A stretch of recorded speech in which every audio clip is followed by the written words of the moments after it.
قوم لا أسركم عليهم على النبي إلا على الله وما أتى إلا منهم ولا قومي ولكني أراكم قوم تجهلون السلام عليكم ورحمة الله وبركاته. إن الحمد لله نحمده ونستعينه ونستغفره ونعوذ بالله من شرور أنفسنا ومن سيئات أعمالنا من يهده الله فلا مضل له ومن يضلل فلا هادي له أشهد أن لا إله إلا الله وحده لا شريك له وأشهد أن محمدا عبده ورسوله.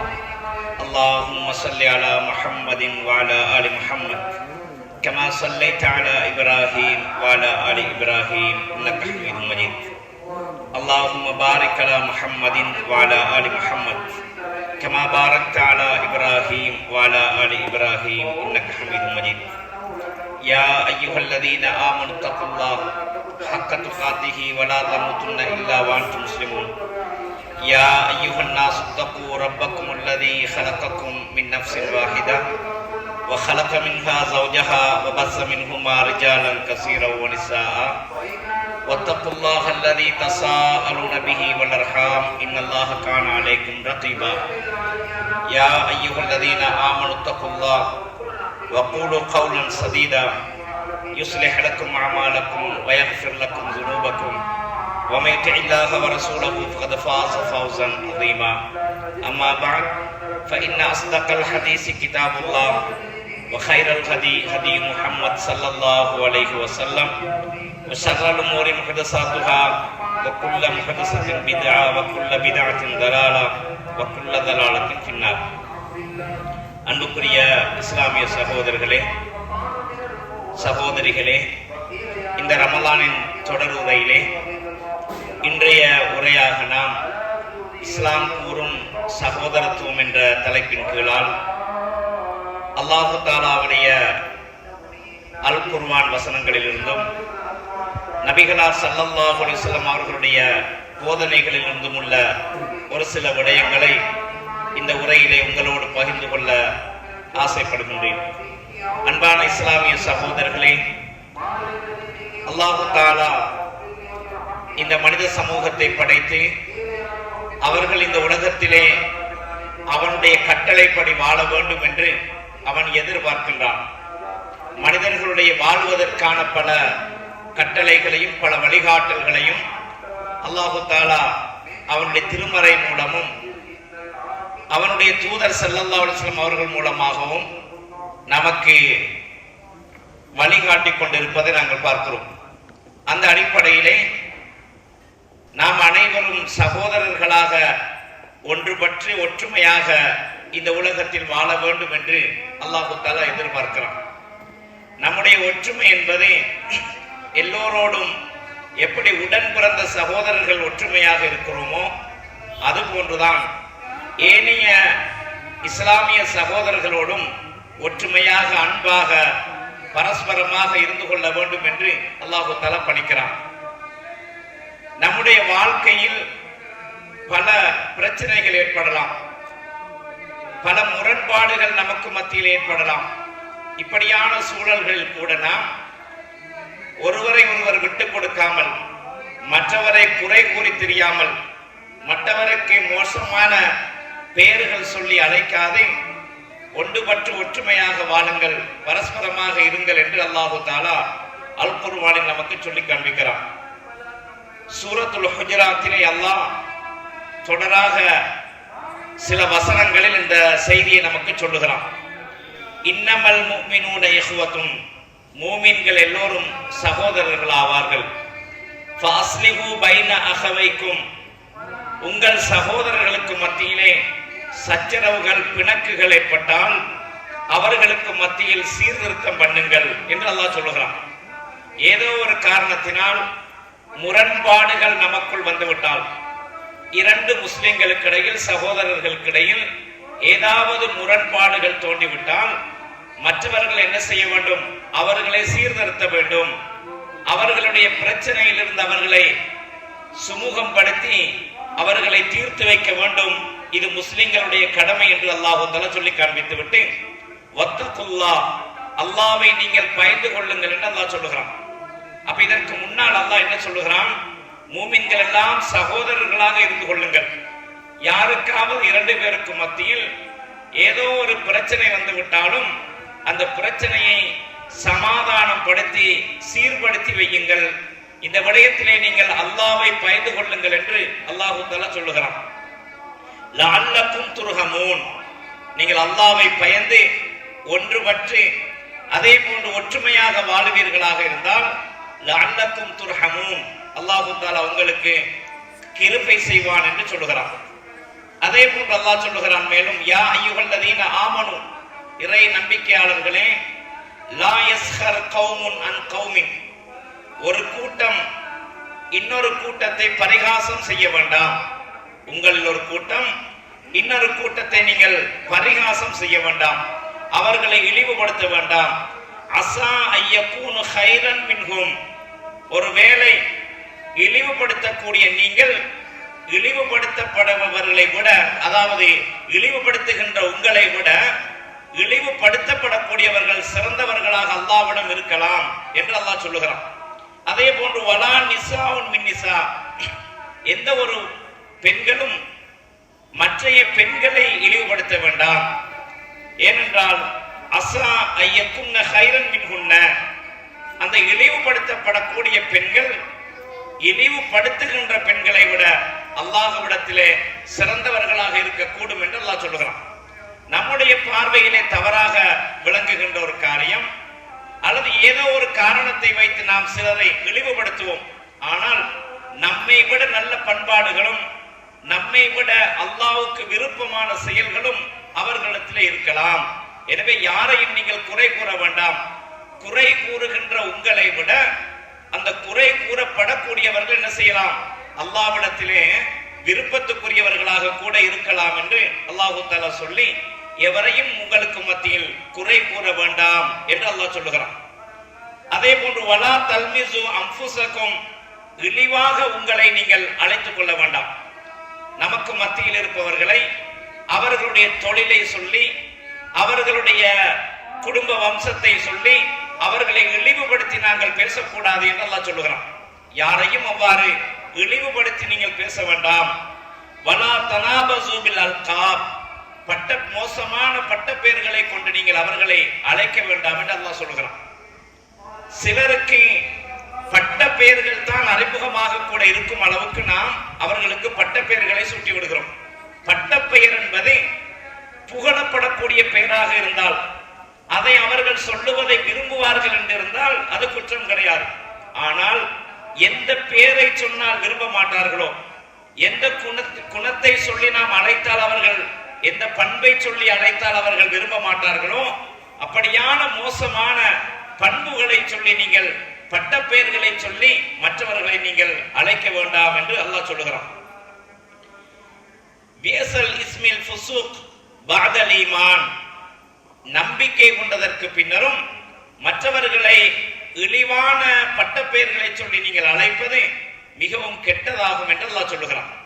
அப்ப ஈமான் கொண்டதற்கு பின்னர் நீங்கள் இந்த காரியத்தை புரியக்கூடாது. விசுவாசம், அல்லாஹ்வின் மீது நம்பிக்கை வந்ததற்கு பின்னர் நாங்கள் இந்த பட்ட பெயர்களை சொல்லி அழைக்க கூடாது. அப்படி அழைப்பது அல்லாஹ்விடத்தில் மகா கெட்டதாகும் என்று அல்லாஹ் தஆலா சொல்லுகிறான். வமல்லம் யதுப் ஃபஉலாயிக ஹுமுல் ஸாலிமூன், இப்படிப்பட்ட இந்த காரியங்களை செய்துவிட்டு ஒரு கூட்டத்தை இழிவுபடுத்துவது, அவரை பட்ட பெயர் சொல்லி அழைப்பது, இழிவான பெயர்களை சொல்லி அழைப்பது போன்ற இந்த விடயங்களை எல்லாம் யார் செய்துவிட்டு தௌபா செய்யாமல் இருக்கிறார்களோ ஃபஉலாயிக ஹுமுல் ஸாலிமூன், அப்ப இது தவறு என்று தெரிந்தவுடனே அப்படியான அமைப்பிலே பெயர்கள் சொல்லுவதை விட்டுவிட வேண்டும். அல்லாஹ் இங்கே இழிவாக யாரையும் அழைக்க வேண்டாம். பட்ட பெயர்கள் விருப்பம் இல்லாத, அவர்கள் விரும்பாத பட்ட பெயர்களை சொல்லி அழைக்க வேண்டாம். அது அல்லாஹ்விடத்திலே மகா கெட்டது. ஈமான் கொண்டதற்கு பின்னர், விசுவாசிகளாக நீங்கள் மாறியதற்கு பின்னர் இந்த பெயர்கள் சொல்லி மற்றவர்களை அழைப்பது மகா கெட்ட ஒரு காரியமாகும் என்று அல்லாஹ் சொல்லிவிட்டு சொல்லுகிறான். நீங்கள் இப்படியான விடயங்களிலிருந்து தௌபா செய்து மீளவில்லை என்று சொன்னால் ஃபஉலாயிக ஹுமுல் ஸாலிமூன், நிச்சயமாக நீங்கள் அநியாயக்காரர்கள் அல்லாஹ் சொல்றான். அப்ப இந்த வசனத்தை நமக்கு என்ன சொல்றான்னு கேட்டா, நம்முடைய கடந்த கால வாழ்க்கையில் இப்படியான மோசமான குணங்கள் குடிகொண்டிருந்தால் பட்ட பேர் சொல்லுவது, மற்றவரை இழிவுபடுத்துவது, அடுத்தவர் விரும்பாத பெயர்களை சொல்லி அழைப்பது, அவர்களுடைய தொழிலை சொல்லி அழைப்பது, இழிவுபடுத்துவது போன்ற காரியங்கள் எல்லாம் இது இஸ்லாம் வன்மையாக கண்டிக்கின்ற ஒரு காரியமாகும். இது தவறான ஒரு விடயமாகும் என்று அல்லாஹ் சொல்லிவிட்டு இதை தௌபா செய்து நீங்கள் மீள வேண்டும் என்று அல்லாஹ் சொல்றான்.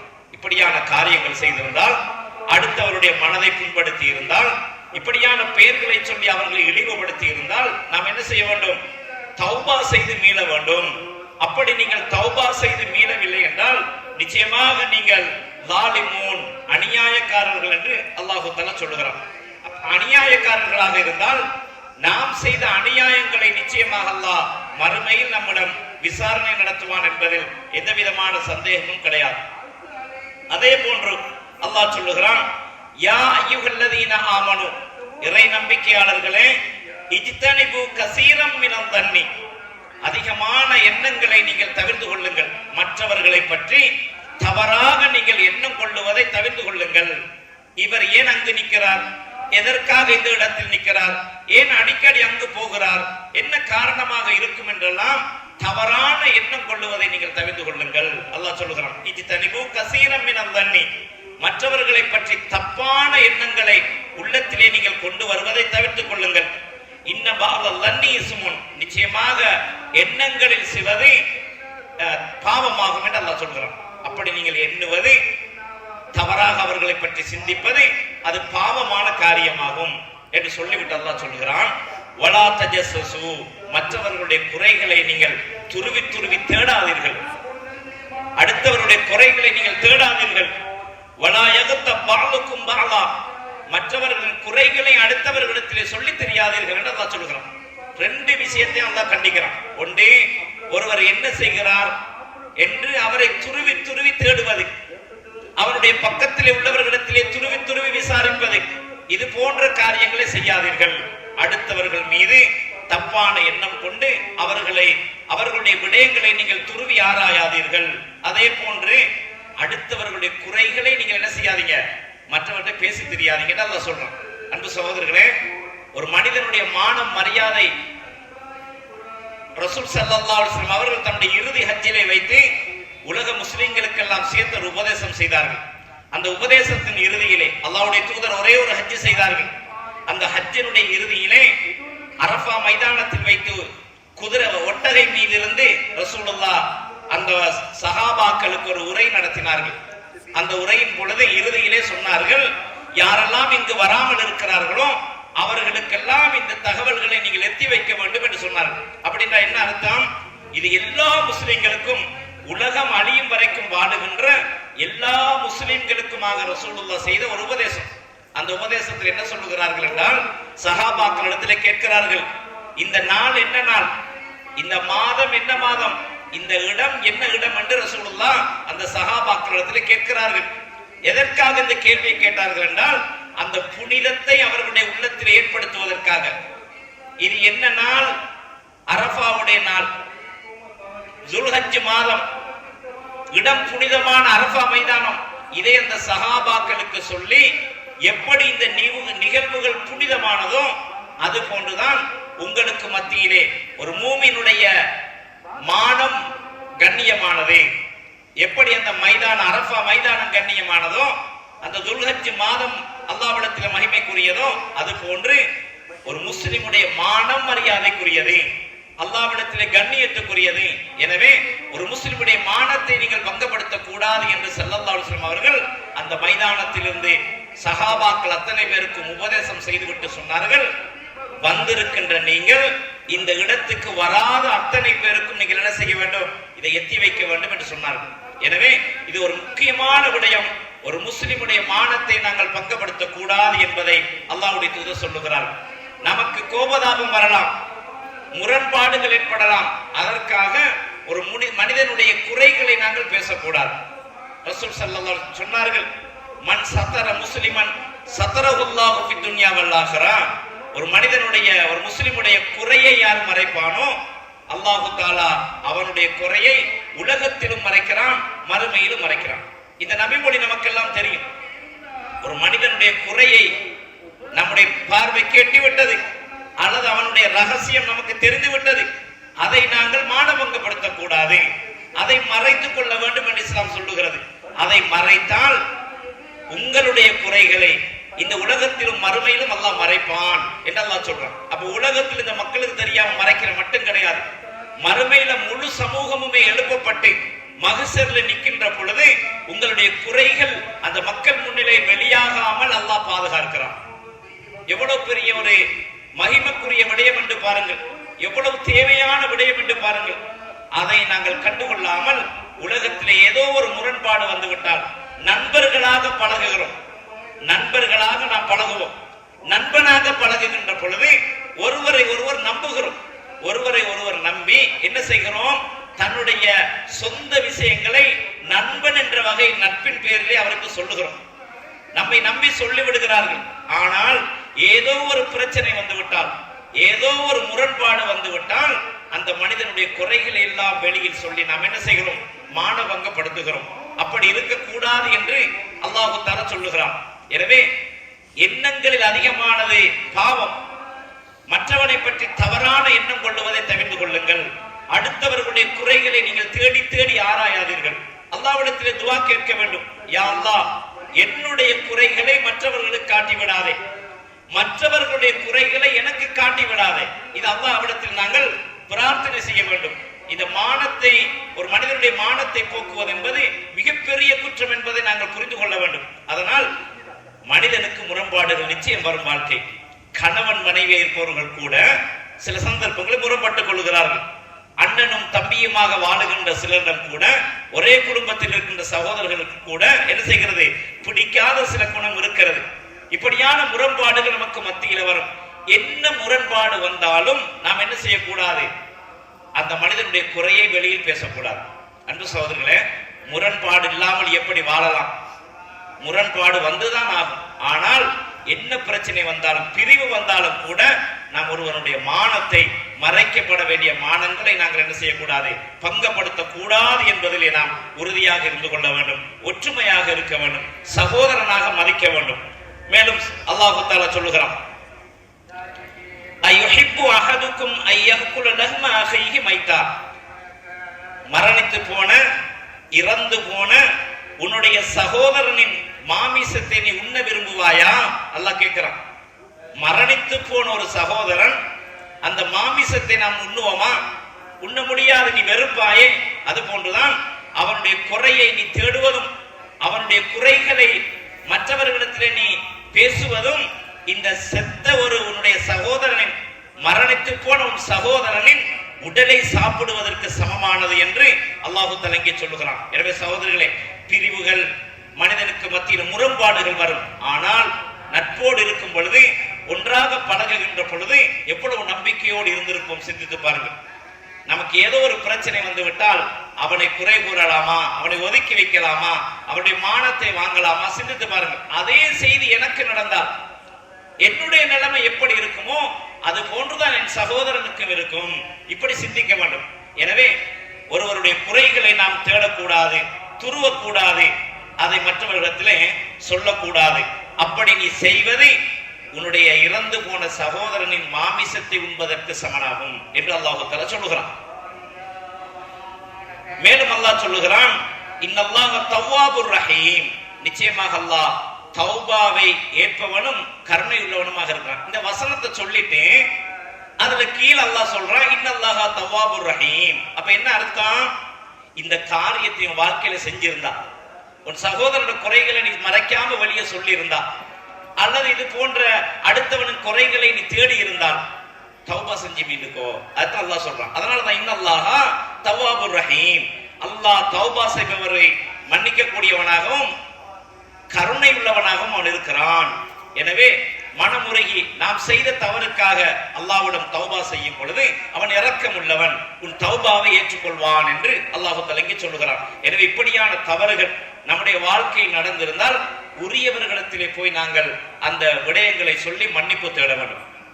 பாவங்கள் ரெண்டு வகை. ஒரு மனிதன் அடியானுக்கு செய்யும் பாவம், ஒரு மனிதனுக்கு செய்யற பாவம் ஒன்று இருக்குது. இன்னொன்று இருக்குது, மனிதன் தன்னுடைய இறைவனுக்கு செய்யும் பாவம். மனிதன் இறைவனுக்கு செய்யும் பாவத்தை அல்லாஹ்விடத்தில் தௌபா செய்யும் போது அவன் ஏற்றுக்கொள்வான். மனிதனுக்கு செய்த பாவம் இருக்கிறதே, இந்த பாவத்தை அந்த மனிதனிடத்தில் போய் மன்னிப்பு கேட்காத வரையில் அல்லாஹ் மன்னிக்க மாட்டான். அன்பு சகோதரர்களே, மரணம் வருவதற்கு முன்னர் இந்த நிலைமைகள் நம்மளிடம் இருந்தால் நாம் உரியவர்களிடத்திலே சென்று அந்த மன்னிப்பை வேண்டி அல்லாஹ்விடத்திலே தௌபா செய்து கொள்ள வேண்டும். எனவே அதற்கு பின்னர் நம்முடைய வாழ்க்கையை நாம் திருத்தி வாழ்ந்து கொள்ள வேண்டும். மேலும் அல்லாஹ் சொல்லுகிறான், யா அய்யுஹன்னாஸ், மனிதர்களே, இன்னா ஹலக்னாக்கும் மின் ஸக்கரின் வ உன்ஸா, உங்களை எல்லாம் ஒரே ஆணிலும் ஒரே பெண்ணிலும் இருந்துதான் படைத்திருக்கிறோம். நம்ம எல்லாம் வேறு வேறு இடத்திலிருந்து படைக்கப்பட்டவர்கள் கிடையாது. நம்ம எல்லாருமே முஸ்லிமா இருந்தாலும் முஸ்லிம் அல்லாதவர்களாக இருந்தாலும் யாராக இருந்தாலும், குடும்பமாக இருந்தாலும், உறவுக்காரனாக இருந்தாலும், பக்கத்து விட்டவனாக இருந்தாலும், அயலவனாக இருந்தாலும், யாராக இருந்தாலும் எல்லா மனிதர்களுமே இரண்டே இரண்டு ஆத்மாவிலிருந்து வந்தவர்கள் தான். ஆதம் ஹவ்வா என்ற அவர்களில் இருந்து தோன்றியவர்கள் தான் என்று அல்லாஹ் சொல்லுகிறான். அதனால் எல்லாமே ஒரு தாய் மக்கள் தான், ஒரு தாய் பிள்ளைகள் தான். ஒற்றுமையாக இருங்கள், யாரையும் யாரும் குறை கூறாதீர்கள், எவருடைய குறையை தேடாதீர்கள், மற்றவர்களை பற்றி தப்பான அபிப்பிராயம் கொள்ளாதீர்கள், அன்பாக இருந்து கொள்ளுங்கள் என்று அல்லாஹ் சொல்லுகிறான். ஒரே குடும்பம் நீங்க எல்லாம்.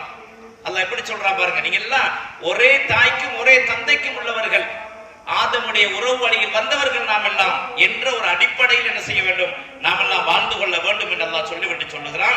எல்லாருமே, நீங்கள் எல்லோருமே ஒரே ஆணிலும் ஒரே பெண்ணிலும் இருந்து உருவானவர்கள் தான் அல்லாஹ் படைத்தான். வஜஅல்நாகும் ஷுஊபன், உங்களை எல்லாம் பல கட்சிகளாக அல்லாஹ் ஆக்கி வைத்திருக்கிறான், பல கட்சிகளாக அல்லாஹ் ஆக்கி இருக்கிறான். வகபாயில, பல கோத்திரங்களாக அல்லாஹ் ஆக்கி இருக்கிறான். நமக்கு மத்தியில் பல கோத்திரங்கள் ஒரு காலத்தில் இருந்திருக்கலாம், இன்று இல்லாவிட்டாலும் பல கட்சிகளாக பல பல வேறுபாடுகளோடு நாம் இருந்திருக்கலாம். கருப்பர்களாக, வெள்ளையர்களாக, வெவ்வேறு மொழிகள் பேசக்கூடியவர்களாக, இப்படியெல்லாம் நாங்கள் இருந்திருப்போம். அல்லாஹ் எப்படியான மொழி பேசக்கூடியவர்களாக இருந்தாலும், எப்படியான அதாவது கட்சிகளிலே நாம் இருந்தாலும், என்னென்ன கோத்திரங்களிலாக நாங்கள் இருந்தாலும் என்ன செய்ய வேண்டும், ஒரே ஆத்மாவை, ஒரே மனிதனுக்கு பிறந்தவர்கள் தான், ஆதமுக்கும் ஹவ்வாவுக்கும் நாம் பிறந்தவர்கள் தான் என்று அல்லாஹ் சொல்லிவிட்டு சொல்லுகிறான்.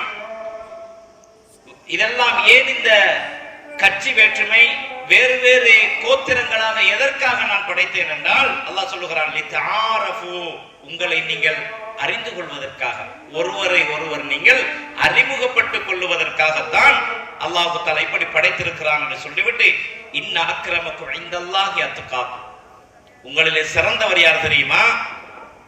இவ்வளவு கோத்திரங்களாக இருந்தாலும், நீங்கள் பல கட்சிகளாக இருந்தாலும், பல மொழிகள் பேசுகிறவர்களாக இருந்தாலும், அல்லாஹ் எல்லாம் சொல்லிவிட்டு என்ன சொல்லுகிறான் என்றால், அல்லாஹ்விடத்திலே யார் சிறந்தவர்கள் என்றால் அத்காக்கும், யாரிடத்திலே இறையச்சம் இருக்கிறதோ, யார் அல்லாஹ்வை பயந்து வாழுகிறார்களோ அவர்கள் தான் அல்லாஹ்விடத்தில் சிறந்தவர்கள். அன்பு சகோதரர்களே, குலப்பெருமை பேசலாம், கோத்திர பெருமை பேசலாம், மொழி பெருமை பேசலாம், நிறப்பெருமை பேசலாம், எதை வேண்டுமானாலும் நாம் வேற்றுமைப்படலாம். ஆனால் அல்லாஹ் சொல்லுகிறான், நீங்க எந்த மொழியில இருந்தாலும், எந்த மொழியாலும் நீங்கள் சிறந்தவர்கள் கிடையாது, இனத்தால் சிறந்தவர்கள் கிடையாது, கோத்திரத்தால் சிறந்தவர்கள் கிடையாது.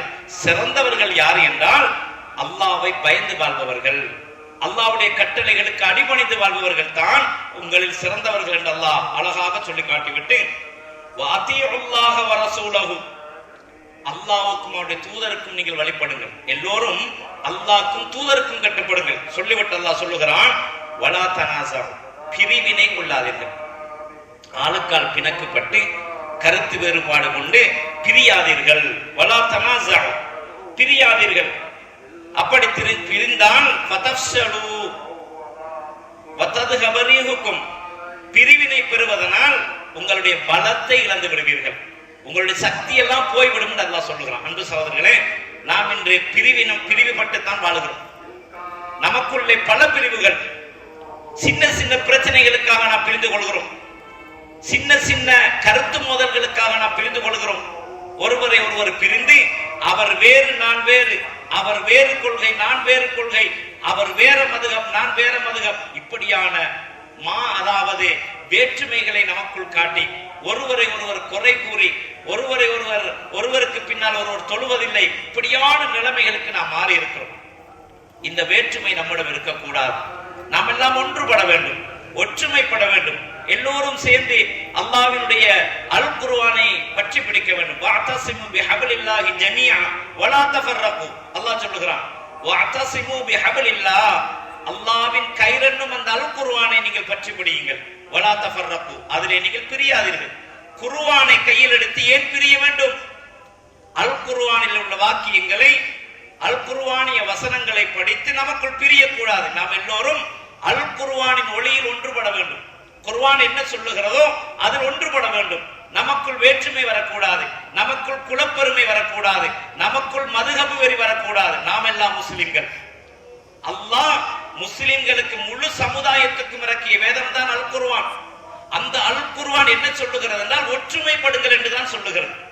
ஒன்றுபடுங்கள், ஒற்றுமையாக இந்த குர்ஆனை பற்றி படியுங்கள், அதில் சொல்லுகின்ற விடயங்களுக்கு கட்டுப்படுங்கள், அல்லாஹ்வுடைய தூதருடைய வழிகாட்டலுக்கு கட்டுப்படுங்கள் என்று சொல்லுகிறது.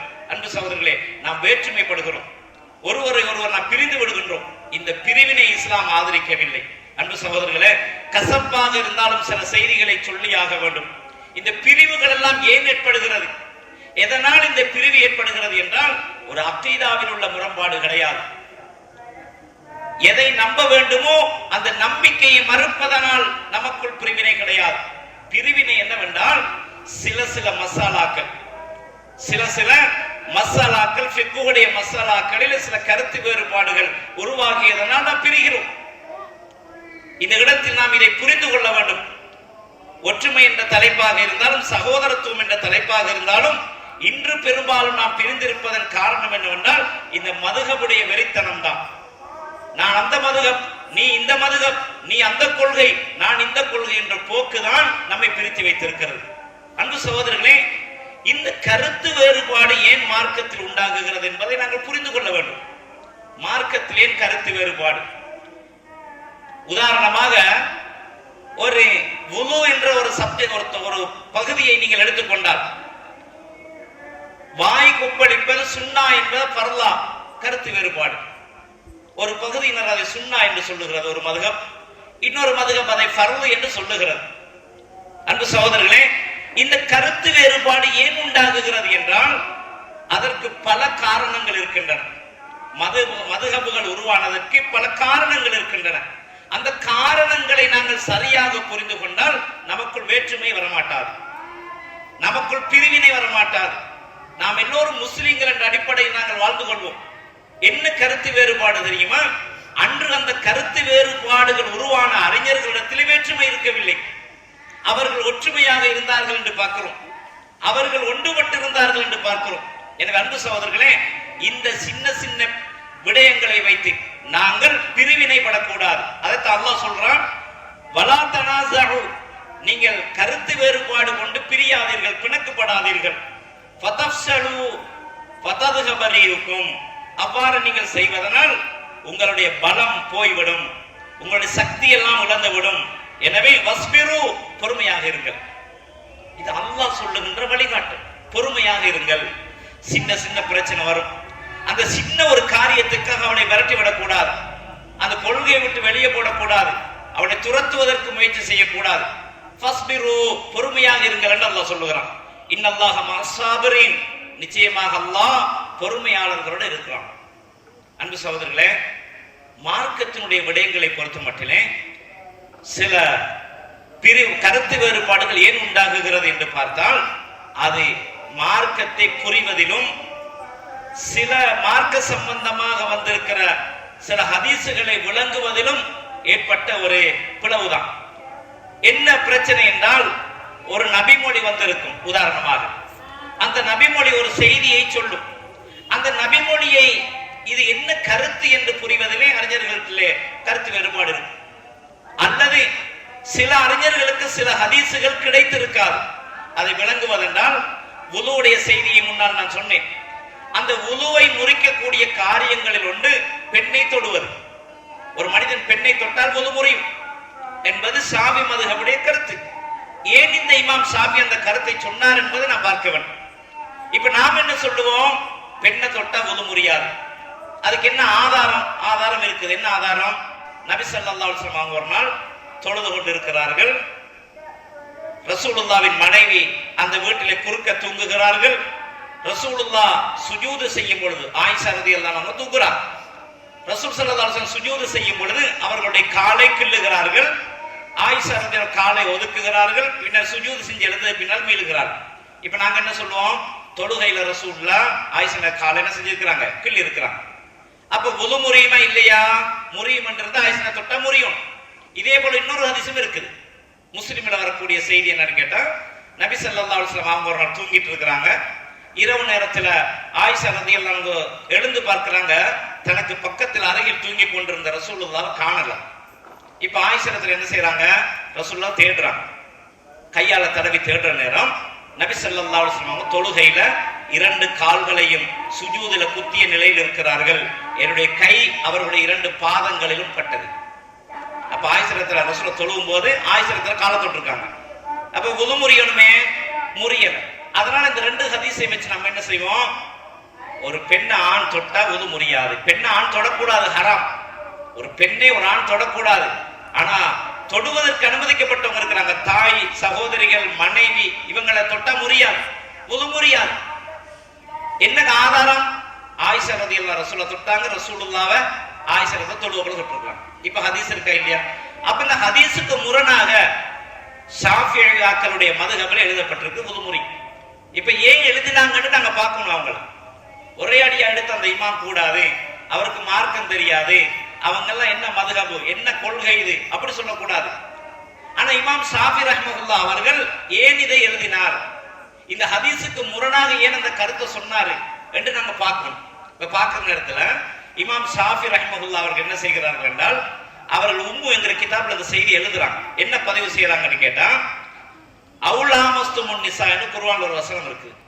அவுஜா அஹது மின்கும் மினல் காயித் அவுலாமஸ்துமுன் நிசா ஃபலம் தஜிது மாஅன் ஃபதயம்மமு ஸஈதன் தய்யிபா. அல்லாஹ் சொல்றான், நீங்க மலசலம் கழித்து விட்டு வந்தால், உங்களுக்கு தண்ணீர் கிடைக்கவில்லை என்றால் நீங்கள் என்ன செய்யுங்க? தயம்மம் செய்யுங்க. அதே அந்த இடத்துல தான் அந்த வசனத்தை அல்லாஹ் சொல்றான். அவுலாமஸ்துமுன் நிசா, அல்லது நீங்கள் பெண்களை தொட்டு விட்டு வந்தால் ஃபலம் தஜிது மாஅன், உங்களுக்கு தண்ணீர் கிடைக்கவில்லை என்றால் தயம்மம் செய்யுங்க அப்படின்னு சொல்லி அந்த வசனம் வருது. இந்த வசனத்தை வச்சுதான் இதே நேரம் இமாம் ஷாஃபி ரஹ்மத்துல்லாஹி அவர்களுக்கு ஒரு ஹதீஸும் கிடைக்கிறது. அந்த ஹதீஸ்ல என்ன வருதுன்னு கேட்டா, நபிகளார் ஸல்லல்லாஹு அலைஹி வஸல்லம் அவர்கள் தன் மனைவிமார்களில் ஒருவரை முத்தம் கொடுத்து விட்டு வுது செய்யாமல் தொழுதார்கள் அப்படி ஒரு ஹதீஸ் இருக்குது. இந்த ஹதீஸை இமாம் ஷாஃபி ரஹ்மத்துல்லாஹி பதிவு செஞ்சுட்டு சொல்றாங்க, இந்த ஹதீஸ் லைஃபானது, இது பலவீனமான அறிவிப்பில் உள்ளது, அதனால அந்த ஹதீஸ் ஆதாரம் எடுக்க இயலாது. குர்ஆன் வசனத்தை ஆதாரம் எடுக்கணும். குர்ஆன்ல என்ன வருது? நீங்க பெண்ணை தொட்டா வுது முறியும். இந்த கருத்தை வச்சு இமாம் ஷாஃபி சொல்லிட்டாங்க. என்னதுக்கு சொன்னாங்கன்னு கேட்டா, நான் முன்னால சொன்ன புகாரியிலையும் முஸ்லிமிலையும் வந்த அந்த ஹதீஸ் இமாம் ஷாஃபி கிடைக்கல.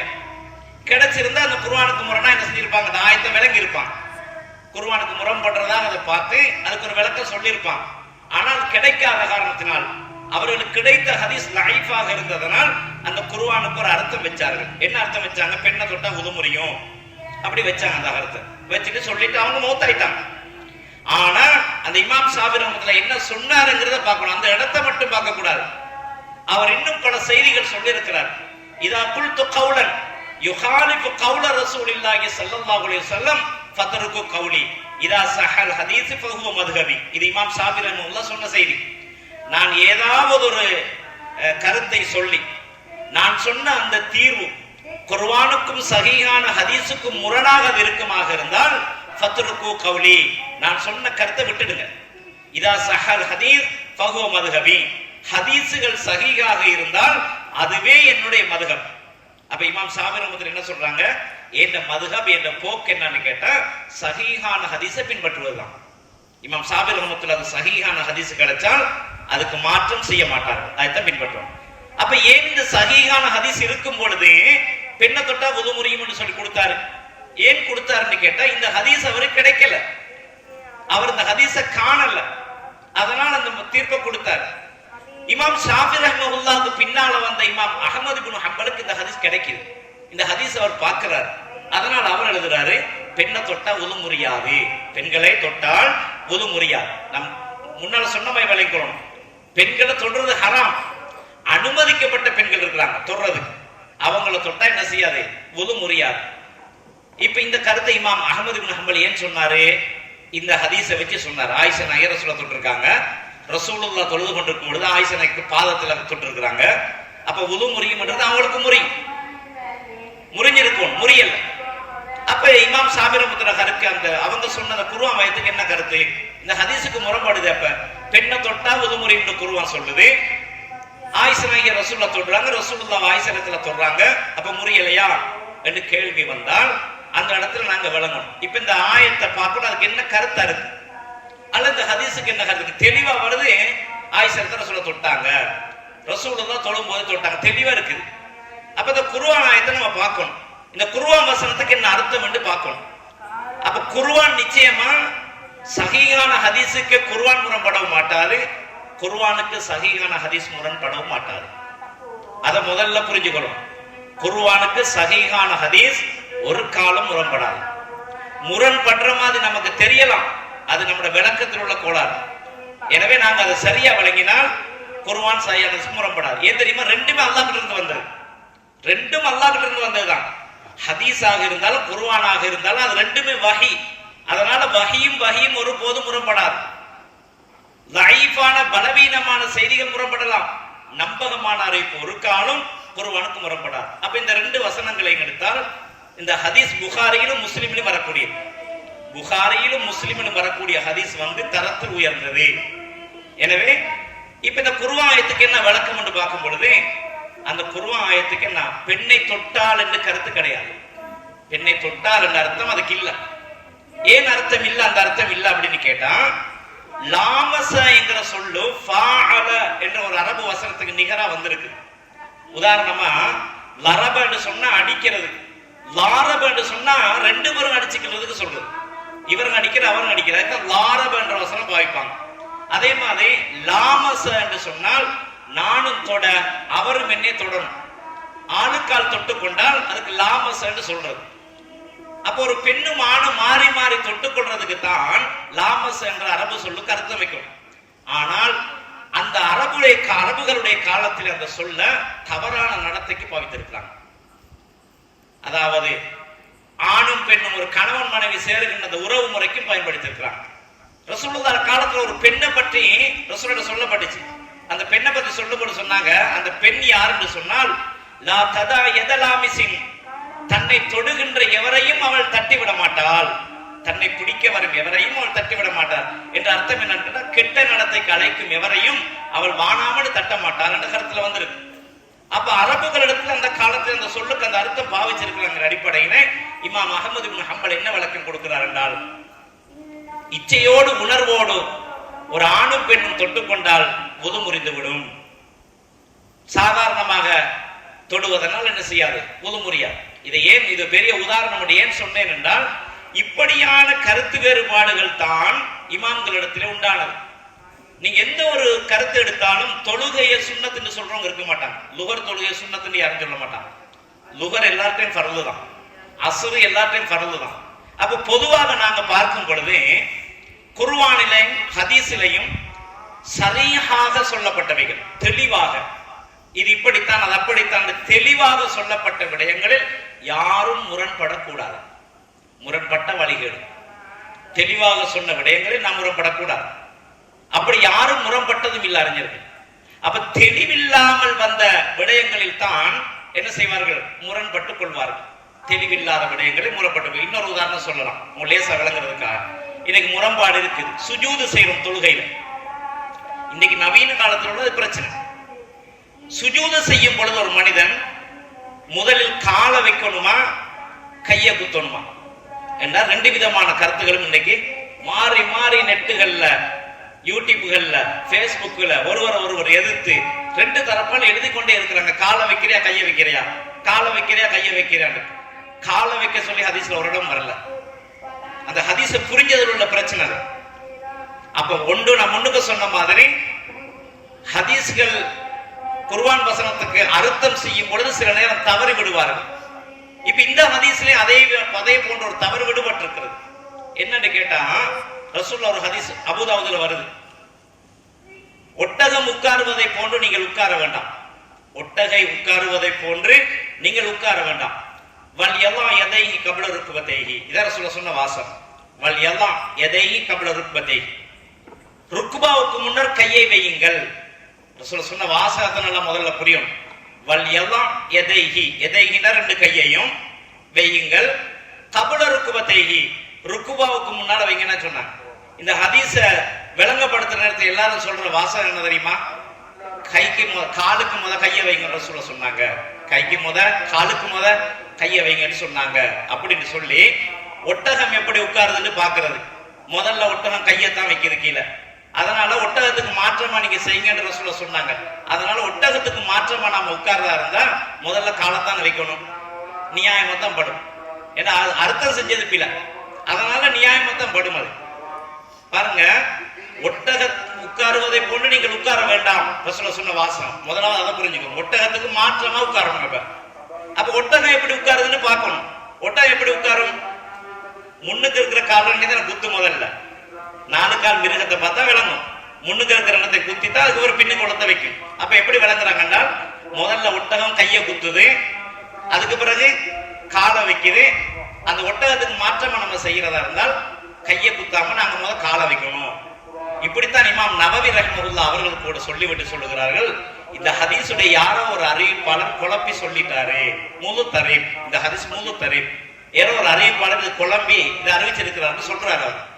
இதே போல இமாம் இப்னு கையிம் ஜௌஸின்னு சொல்றாங்க, இந்த ஹதீஸ் குழப்பப்பட்டிருக்குது. எப்படி வந்திருக்கணும் சரியான்னு கேட்டா, வல் எல்லாம் ருக்பத்தைஹி கபல யதைஹி, ஒட்டகை உட்காருவதை போல் நீ உட்கார வேண்டாம். வல் எல்லாம் ருக்பத்தைஹி கபல யதைஹின்னு வந்திருக்கணுமா. யாரோ ஒரு அறிவிப்பாளர்கள் அதை மாத்திட்டாங்க, மாறிப்பட்டு. அது பிழையான தவறான விளக்கம். இந்த ஹதீஸ்ல எந்த குழப்பமும் இல்லை. பாருங்க, இந்த சொல்ல விளங்குறதுனால உள்ள பிரச்சனை. ஏற்கனவே நீங்க ஒட்டகத்தை எடுத்து பாருங்க, ஒரு நிலத்துல ஒரு ஒட்டகம் நிக்குது. இந்த ஒட்டகம் கையை வச்சுட்டு நிக்குதா காலை வச்சுட்டு நிக்குதா? 2யும் வச்சுட்டு தான் நிக்குது. கையும் கீழே தான் இருக்குது, காலும் கீழே தான் இருக்கு. அப்ப எப்படி கையை வைன்னு சொல்றது? அப்ப எப்படி காலை வைன்னு சொல்றது? அதுகிட்ட காலும் நிலத்துல தான் இருக்குது, கையும் நிலத்துல தான் இருக்குது. அப்ப ஒட்டகம் உட்காரும் போது எதை முத வைக்கும்னு கேட்டா எதை வைக்கும்? 2மே கீழே தான் இருக்குது. அப்ப ஒட்டகம் உட்காரும் போது நீங்க நல்லா கவனிச்சு பாருங்க, அதனுடைய முட்டை தான் குத்துகிறது, ருக்குபாவை. முட்டுன்றது என்னது? அதை முன்காலம் அடிச்சு இந்த முட்டை குத்தும் கீழே முதல்ல, அதுக்கு பிறகு பின்னுக்குள்ள காலம் அடிக்குது. அப்ப ஒட்டகம் எப்படி உட்காருதுன்னு கேட்டா முதல்ல முட்டை குத்துது. நீங்க அதுக்கு மாற்றமா உட்காருங்க ரசூல் சொன்னாங்க. நீங்க முட்டை குத்தாதீங்க. முதல்ல நம்மட முட்டை எங்க இருக்குது? கால்ல இருக்குது. அந்த அரபு சொல்லத்தை நம்ம கவனிக்கணும். ருக்பா, ரசூலுல்லாஹ் சொன்ன வார்த்தை ருக்பா. ருக்பா என்கிறது மிருகங்களுக்கு முன்னுக்கு இருக்க கால்ல இருக்கிற முட்டு ருக்பா.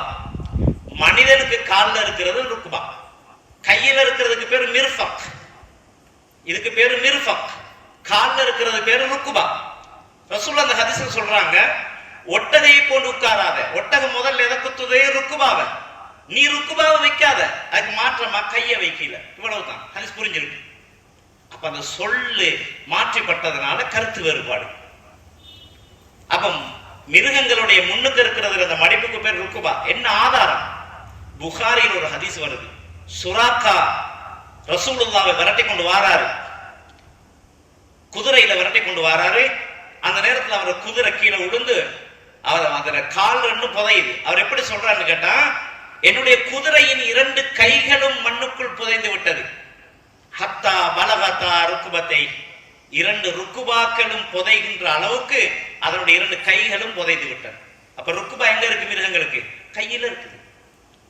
முன்னுக்கு இருக்கிற 2 தான் ருக்குபா. அதான் அவர் சொல்றாரு, என்னுடைய குதிரையினுடைய 2 கைகளும் புதைந்து விட்டது, ருக்குபா வரைக்கும் புதைந்து விட்டது. ஹத்தா பலகத்தா ருக்குபத்தை, அதனுடைய 2 ருக்குபாவை வரைக்கும் புதைந்து விட்டது. தெளிவா வருது புகாரி. அப்ப எனவே ரசூலுல்லாஹ் சொன்ன அந்த ஹதீஸ்ல எந்த முரண்பாடும் கிடையாது, சரியான ஹதீஸ், எதுவுமே முரண்படல. அப்ப முதலாவது சுஜூது போகும்பொழுது நாங்க எதை வைக்கணும்? கையத்தான் வைக்கணும், முட்டை குத்தப்படாது. ஒட்டகம் முதல்ல முட்டை குத்துது, முட்டங்கால் முழங்கால குத்துது, நீங்க முதல்ல கையை வைங்க அப்படின்னு நாங்க சொல்லலாம்.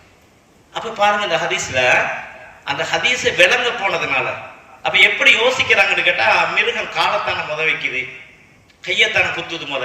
அப்ப நம்ம முத காலத்தான் வைக்கணும், கையை வைக்கப்படாது. அப்ப தவறா புரிகிறோம். அப்ப இதனால கருத்து வேற்றுமை உண்டாகுது. சில சொற்களுக்கு கருத்து வைக்கிறதுனால, சில வார்த்தைகளை தவறா புரியறதுனால கருத்து வேறுபாடு வரும். அப்ப இந்த வேறுபாடுகளை நம்ம என்ன செய்யலாம்? தடுக்க முடியாது. இந்த வேறுபாடுகள் கட்டாயம் வரும். அதே போல பாருங்க, ஒரு மாதவிடாய் வரக்கூடிய ஒரு பெண்ணு தலாக்கு சொல்லி அவள் இதா இருக்கிற தவணையை சொல்ற நேரத்தில் குருவான் சொல்றது என்ன சொல்றது? சலாசத்து குரு, 3 குருவுகள் அவள் இருக்கட்டும் சொல்லுது இஸ்லாம். 3 குரு இருக்கணும். 3 குருண்டா என்ன? சலாசத்து குரு, 3 குருவுகள். குரு என்கிற சொல்லுக்கு என்ன கருத்து? ஹதீஸ்கள்ல இருந்து தேடினா அந்த பெண் சுத்தம் அடைகிற காலத்தையும் சொல்லுதோ, அந்த பெண்ணு தொடக்கில் இருக்கிற காலத்தையும் சொல்லும். குளித்து சுத்தமாகிறதை குருன்னு தான் சொல்றது, குளிக்க முன்னால தொடக்கில் இருக்கிறதை குருன்னு தான் சொல்றது. இப்ப இந்த சொல்ல கருத்து வைக்கிறதுல அறிஞர்களுக்கு மத்தியில கருத்து வேறுபாடு இருக்குது. அப்ப இந்த கருத்தை தவிர்க்க முடியாது. இதனால் தான் அறிஞர்களுக்கு மத்தியில கருத்து வேறுபாடு உருவானது. இது போன்று பல விடயங்களை சொல்லலாம். அந்த கருத்து வேறுபாட்டை நம்மால் தடுக்க முடியாது. உதாரணமா சகோதரர்களே, எங்கட உள்ள ரொட்டின்னு சொல்லுவாங்க, உரட்டி, அப்படித்தானே உரட்டின்னு சொல்றது, உரட்டி. இந்த ரொட்டிய ஒரு கேள்வி ஒண்ணுங்க எல்லாத்தையும் கேட்கிறோம், ரொட்டி ஏதாவது செய்ய, ரொட்டின்னா என்ன அப்படி ஒரு கேள்வி கேட்டா இதுல இருக்க அவ்வளவு பேரும் ஒவ்வொரு விதமான பதில் எழுதியிருப்பீங்க. ரொட்டின்னா என்னன்னு கேட்டா ஒருத்தர் சொல்லுவார் தேங்காவும் மாவாலையும் செய்யறது, இன்னொருத்தர் சொல்லுவாரு மாவை பிசைஞ்சு செய்யறது, அல்லது என்னென்னமோ சொல்லுவீங்க. எல்லாரோட கருத்தும் சரியா தான் இருக்கும் விளங்கினது, ஆனா அந்த விட பலவிதமாக இருக்கு. அதுக்காக எல்லா அறிஞர்களும் சொன்னது சரின்னு நான் சொல்ல வரல. சில விடயங்களை அணுகிற முறைகள் என்ன செய்யும், வித்தியாசமாக இருக்கும். அவரவர் அவருடைய அறிவிக்கப்பட்ட மாதிரி அதை யோசித்து அந்த இடத்துல தீர்ப்பு சொல்லுவார். இப்படியான மசாயில் பிரச்சனைகள் எங்க வரும் தெரியுமா? குர்ஆனும் ஹதீஸும் தெளிவாக சொன்ன விடயத்துல வாரதில்லை. குர்ஆனும் ஹதீஸும் தெளிவாக சொன்ன இடத்துல முரண்பட்ட அது வழிகேடு. யாரும் முரண்படக்கூடாது, அதுல முரண்பட்ட வழிகேடு. ஆனால் சில ஹதீஸ்கள் சில ஆயத்துகள் 2 விதமாக விளங்குறதுக்கு இடம்பாடாக இருக்கும். அந்த இடங்களிலே தான் சில இமாம்கள் இப்படித்தான் சொல்லுவாங்க. உதாரணம் சொல்ற பாருங்களேன், லா ஸலாத்த மன் ஸல்லா கல்ஃப ஸஃபி, ஒரு சஃபுக்கு பின்னால் ஒரு தனியாக நின்று தொழுது அவனுக்கு தொழுகை இல்லைன்னாங்க ரசூலுல்லாஹ். எப்படி என்ன கருத்துன்னு கேட்டா, ஜமாத்தா தொழுகை நடக்குது, முதலாவது சஃபு ஃபுல்லா பூரணமாயிட்டு முழுமையாயிட்டு, ஒருத்தருக்கு வாராரு, அவர் பின்னால நிக்கணும், இப்ப முன்னுக்கு இடம் இல்லை, இவர் தனியே நின்று அவரை தொழுகை பாத்தில்னாங்க ரசூலுல்லாஹ். தனியே நிக்கலாம். அப்ப இந்த ஹதீஸ் எப்படி விளங்கினாங்க அறிஞர்கள் கேட்டா, சிலவங்க சொல்லுவாங்க அப்படி வரலாம் நிக்கலாம், சிலவங்க சொல்லுவாங்க நிக்க கூடாது. அப்ப ஏன் நிக்கலாம் நிக்க கூடாது என்று கேட்டா, சிலவங்க சொல்லுவாங்க தொழு பாத்தில், சிலவங்க சொல்லுவாங்க பாத்தில் இல்லை ஏற்றுக்கொள்ளப்படும். அறிஞர்கிட்ட கருத்து வேறுபாடு இருக்கு. எப்படி இந்த கருத்து முரண்பாடை தீர்ப்பாங்க தெரியுமா? இப்ப பல ஹதீசுகளை தேடி, தனக்கிட்ட கிடைச்ச ஹதீஸ் எல்லாம் தேடி இதுல எந்த கருத்தை இது சொல்லுது அப்படின்னு பார்ப்பாங்க. அபு பக்ரான்னு சொல்லி ஒரு சஹாபி, அபு பக்கர் ரலியல்லாஹு அன்ஹு, அபு பக்ரான்றது வேற சஹாபி. இவர் ஒரு நாள் தொழுகைக்கு வாரார். அல்லாஹ்வுடைய தூதர் தொழுகை நடத்திட்டு இருக்கிறாங்க. இவர் தொழுகைக்கு பள்ளிக்குள்ள ஏறுறாரு, ரசூலுல்லாஹ் ருக்குல இருக்கிறாங்க. இப்ப இந்த சஹாபி நினைக்கிறாரு, நான் சஃப்பு கிட்ட போறதுக்கு இடையில ரசூலுல்லாஹ் எழும்பிடுவாங்க என்று நினைச்சு இவர் எங்கே தூரத்துல இருந்து தக்பீர என்ன செஞ்சார், ருக்குக்கு போயிட்டார். அப்படியே ருக்குல இருந்தே அப்படியே வந்து சஃப்ல சேர்த்து கொண்டார். தொழுகை முடிஞ்சதுக்கு ரசூலுல்லாஹ் கேட்டாங்க, இப்படி யாரு வந்தது அப்படின்னு கேட்டாங்க. இவர் கடைசியில நான் தான் யார சொல்லலாம் அப்படி சொல்ற. அப்ப ரசூல் என்ன சொன்னாங்க, ஜாதகல்லாஹு ஹிர்ஸக் லா தஅத், அல்லாஹ்வுடைய ஆசையை நிறைவேற்றிட்டு, அல்லாஹ்வுடைய ஆசையை அதிகப்படுத்திட்டு. என்ன ஆசை? ருக்குல சேர்ந்துடணும், ரசூல் எழும்பும் போது சேர்ந்துடணும் ருக்குல அப்படி நினைச்சாரு. அந்த ஆசையை அல்லாஹ் உனக்கு அதிகப்படுத்திட்டும். லா தஅத், நீ மீட்டாதையா மீள செய்யாதையா, அறிஞர்கிட்ட கருத்து வேறுபாடு. லா தஅதுன்னு ரசூலுல்லாஹ் என்னதுக்கு சொன்னாங்க? அவர்கிட்ட திரும்ப இந்த வேலையை செய்யாதுன்னு சொன்னாங்களா, நீ மீட்ட தேவையில்ல தொழுகை மீட்ட தேவையில்லைன்னு சொன்னாங்களா? நீ சஃபுக்கு வெளியே நின்று செஞ்சிட்டா அதனால நீ இந்த தொழுகை மீட்டு அப்படி சொன்னாங்க, மீட்ட தேவையில்ல அப்படி சொன்னாங்களா, அல்லது திரும்ப இந்த வேலையை செய்யாதுன்னு சொன்னாங்களா? அது கருத்து வேறுபாடு. ஒவ்வொரு விதமாக தேடுவாங்க, அதுக்கு என்ன கருத்து வைக்கலாம், எது வச்சா பொருத்தமா இருக்குன்னு தேடுவாங்க. இன்னொன்னு சொல்றேன் பாருங்களேன், சமி அல்லாஹு லிமன் ஹமிதா, கையை உயர்த்தி போட்டு என்ன செய்யறது, கையை உயர்த்த சொல்லி வந்திருக்கு ஹதீஸ்ல. சமி அல்லாஹு லிமன் ஹமிதா சொல்லும்போது காதுக்கு நேரம் உயர்த்தணும் வந்திருக்கு. உயர்த்தின கை என்ன செய்யறது, கீழே விடுறதா? வரல, ஒண்ணும் வரல, எங்கேயும் இல்லை ஹதீஸ். இப்ப இதுக்கு என்ன செய்யறது? இப்ப ஒரு சிலவங்க சொன்னாங்க கட்டிக்கோங்க, இன்னும் சிலவங்க சொன்னாங்க கையை விட்டுருங்க அப்படி சொன்னாங்க. அப்ப கட்டுங்கன்றதுக்கும் தெளிவான ஹதீஸ் இல்ல, தொங்க விடுங்கிறதுக்கும் தெளிவான ஹதீஸ் இல்ல. அப்ப எப்படி இதை விளங்கிக்கிட்டாங்க என்று கேட்டால், சில அறிஞர்கள் சொல்றாங்க அந்த இடத்துல என்ன செய்யணும்னு வரல தானே. அப்ப ஒரு மனிதன் இயல்பு என்னவோ அப்படியே விட்டுருங்க.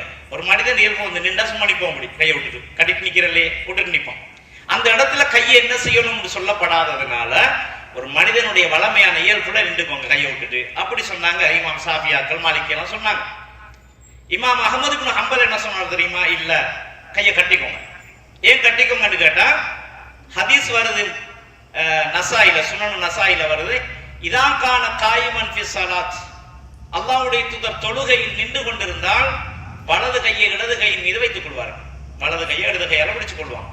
இவர் தொழுகையில் நிக்கிற இடத்துலயும் இந்த ஹதீஸை வச்சு. அதே மாதிரி புகாரில் ஒரு ஹதீஸ் வருது. எப்படி வருது?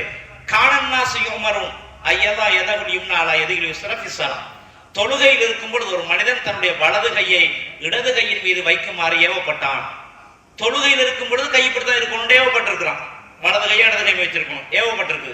தொழுகையில எதுவெல்லாம் தொழுகையோ அங்கேயும் வச்சிருக்கணும். அப்ப இந்த ஹதீஸை விளங்கினாங்க அந்த இமாம்கள். எப்படி விளக்குறாங்கன்னு கேட்டா, தொழுகையில பொதுவாக கை இப்படித்தான் இருக்கணும். ஒவ்வொரு இடத்துலயும் எங்கெங்க கை வைக்கணும்னு சொல்லியிருக்காங்க. சுஜூதுக்கு போனா எங்க வைக்கணும், ருக்கூல எங்க வைக்கணும், அத்தையாத்துல இருந்தா கையை எங்க, எல்லாம் சொல்லப்பட்டிருக்கு. அப்ப சொல்லப்படாத இடங்கள் எல்லாம் இப்படித்தான் இருக்கணும். இமாம் அஹ்மது இப்னு ஹம்பல் விளங்கினாங்க. அழகான விளக்கம். இந்த ரெண்டு கருத்தையும் நீங்க வச்சு பார்த்தா ரெண்டு கருத்து இருக்குது. அதை சொன்ன இமாம் அஹ்மது இப்னு ஹம்பல் சொல்றார், தொங்க விட்டாலும் தொழுகை பாத்தில் இல்ல. கட்டிக்கொள்றது சொன்னா தொங்க விட்டாலும் பாத்தில் இல்லைன்னு சொன்னார். இதுதான் அழகான விளக்கம். நான் எனக்கு கொண்டு விளங்கிட்டு நீ தொங்க விட்டா உன தொழுகை பாத்தில் நான் சொல்லக்கூடாது. கட்டுறதான் சொன்னா நீ விட்டா வழிகேடு அப்படி சொல்லக்கூடாது. அது பிழையான ஒரு வாதம்.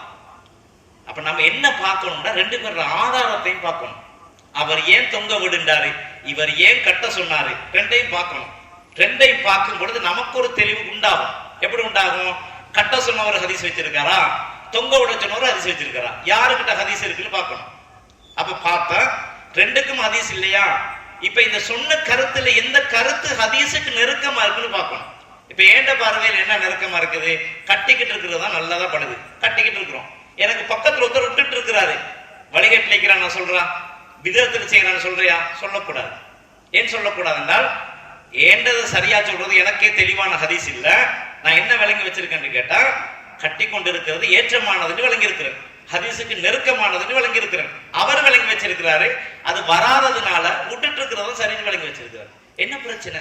அவர் தொழுவட்டு விட்டுட்டு கையை விட்டுட்டு அவர் தொழுவட்டும், நீங்க கட்டிக்கிட்டு தொழுவும், ஒரு பிரச்சனையும் கிடையாது. அது ஹதீஸ்ல வந்தது. ஆனா இதுக்கு இடையில நாம் என்ன செய்யறோம்னு கேட்டா, என்னைய ஒருத்தர் பாக்குறது, ஏன் கட்டுங்க, அது சொன்னா அதான் சரி என்று நான் சொல்லுவேன்.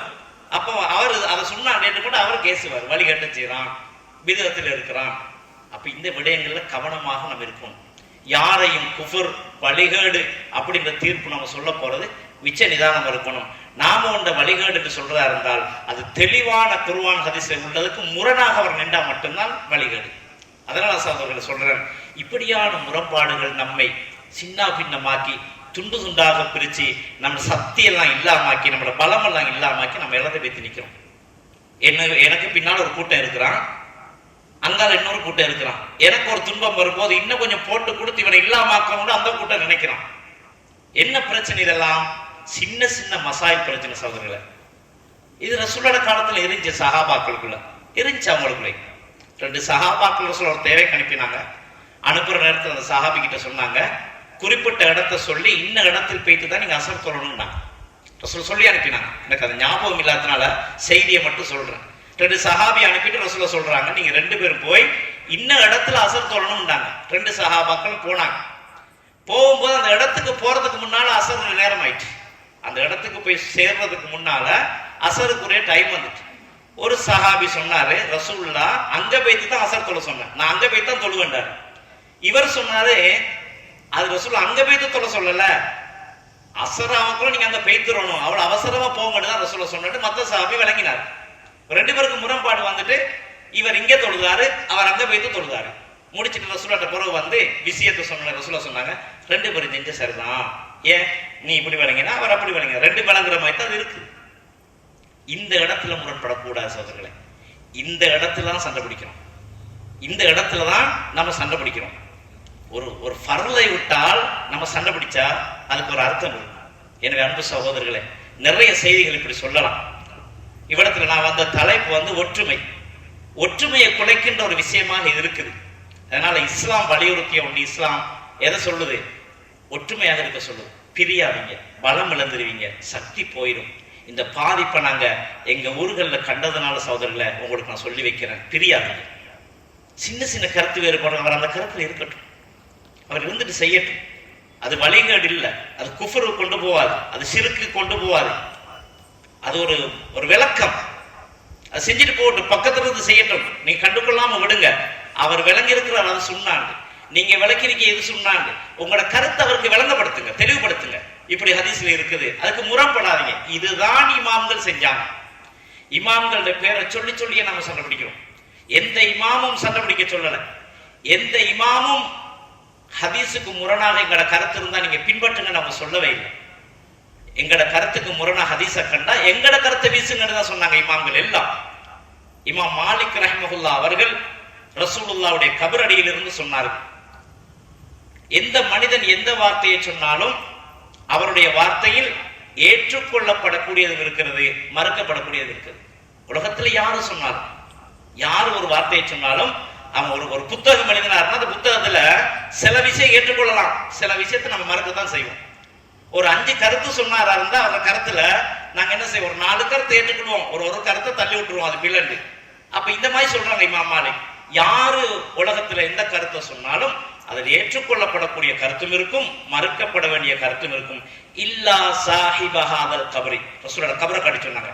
இந்த கபர்ல இருக்க அவர் சொன்னா தவிர, அவர் சொன்ன எல்லாத்தையும் ஏற்றுக்கொள்ளும். ரசூல சொன்னதாக உறுதியாக வந்தா அதுல எதுவுமே மறக்கிறது கொண்டும் கிடையாது, எல்லாத்தையும் ஏற்றுக்கொள்ளணும்.